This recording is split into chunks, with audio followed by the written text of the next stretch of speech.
Hello friends, നല്ലൊരു beetroot അച്ചാറാണ് ഇന്നിവിടെ ഉണ്ടാക്കുന്നത്. നമ്മൾ വീട്ടിലൊക്കെ ഇടുന്ന അച്ചാറിനൊരു പ്രത്യേക ടേസ്റ്റ് അല്ലേ. പുറത്തുനിന്ന് വാങ്ങിക്കുമ്പോഴൊന്നും നമുക്ക് ആ ടേസ്റ്റ് കിട്ടണമെന്നില്ല. വീട്ടിലുണ്ടാക്കുന്ന ഏത് അച്ചാറാണേലും ഒരു പ്രത്യേക ടേസ്റ്റ് തന്നെയാണത്. അപ്പം നിങ്ങളിതൊന്ന് ട്രൈ ചെയ്ത് നോക്കുക. നിങ്ങളിതുപോലെ തയ്യാറാക്കി എടുക്കുകയാണെങ്കിൽ നമുക്ക് വീട്ടിൽ നല്ല അടിപൊളിയായിട്ടൊരു ബീറ്റ്റൂട്ട് അച്ചാർ ഉണ്ടാക്കിയെടുക്കാം. അതിനായിട്ട് ഞാനിവിടെ ഒരു 1/2 കിലോ ബീറ്റ്റൂട്ട് അരിഞ്ഞ് റെഡിയാക്കി വെച്ചിട്ടുണ്ട്. ഇനി പാൻ ചൂടാകുമ്പോഴേക്കും അതിലേക്ക് നമുക്ക് ആവശ്യമായിട്ട് എണ്ണ ഒഴിച്ച് കൊടുക്കാം. ഞാനിതിൽ 1 ടേബിൾ സ്പൂൺ ഉലുവ ചേർത്തിട്ടുണ്ട്.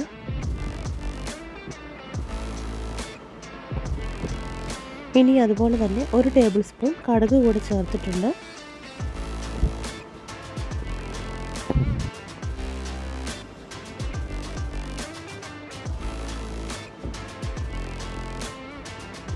ഇനി അതിലേക്ക് അരിഞ്ഞു വെച്ചിരുന്ന 3 ഉണക്കമുളക് കൂടെ ചേർത്തിട്ടുണ്ട്. അത് നന്നായിട്ട് വഴന്ന് വരുമ്പോഴേക്കും ഞാനതിലേക്ക് കുറച്ച് കറി മിക്സ് കൂടെ ചേർക്കുന്നുണ്ട്.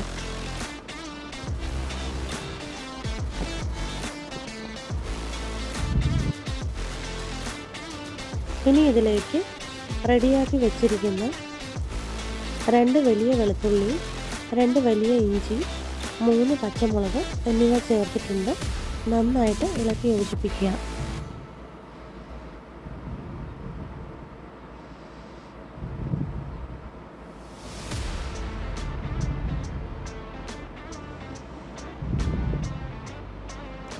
ഇനി നമുക്ക് ആവശ്യമുള്ള അത്രയും ഉപ്പ് ചേർക്കാവുന്നതാണ്.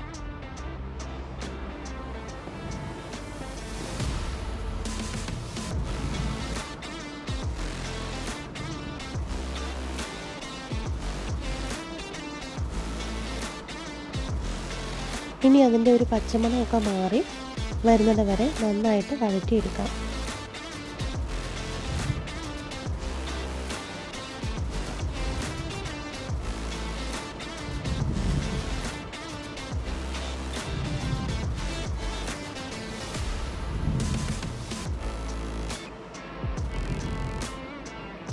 ഇനി ഞാനിതിലേക്ക് ചെറുതായിട്ട് അരിഞ്ഞു വെച്ചിരുന്ന ബീറ്റ്റൂട്ട് ചേർത്തിട്ടുണ്ട്. നന്നായിട്ട് ഇളക്കി യോജിപ്പിക്കാം.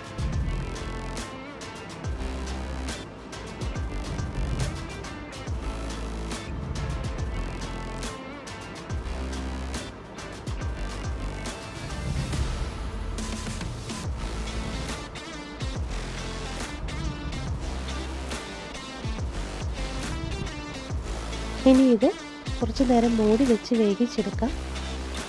ഞാനിതിലേക്ക് 1 ടേബിൾ സ്പൂൺ കായം പൊടി കൂടെ ചേർത്തിട്ടുണ്ട്. അതുപോലെ തന്നെ ഒരു 6 ടേബിൾ സ്പൂൺ മുളക് പൊടി കൂടെ ചേർത്തിട്ടുണ്ട്.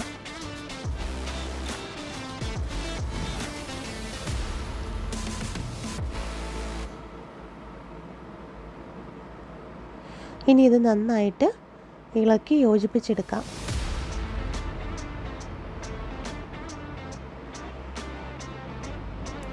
ഇപ്പം നമ്മുടെ ബീറ്റ്റൂട്ടൊക്കെ ഏകദേശം വെന്ത് റെഡിയായിട്ടുണ്ട്.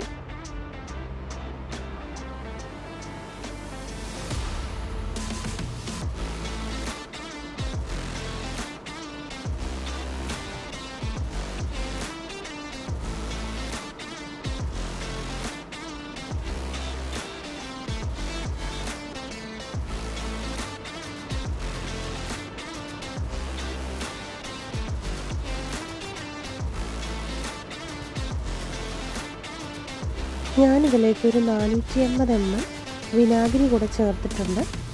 ഞാനിവിടെ ഒരു 3/4 ഗ്ലാസ് വിനാഗിരിയാണ് ചേർത്തിരിക്കുന്നത്. ഇനി നന്നായിട്ട് ഇളക്കി യോജിപ്പിക്കുക.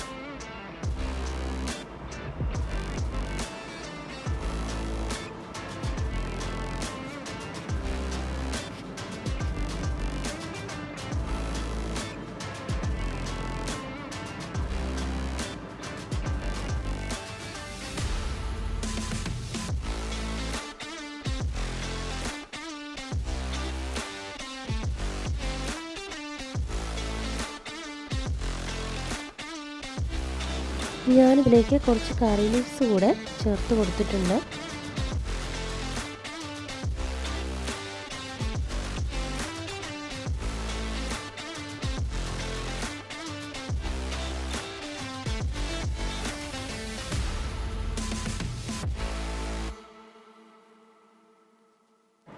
അപ്പം നമ്മുടെ ബീട്രൂട്ട് അച്ചാർ ഏകദേശം ഇവിടെ റെഡി ആയിട്ടുണ്ട്.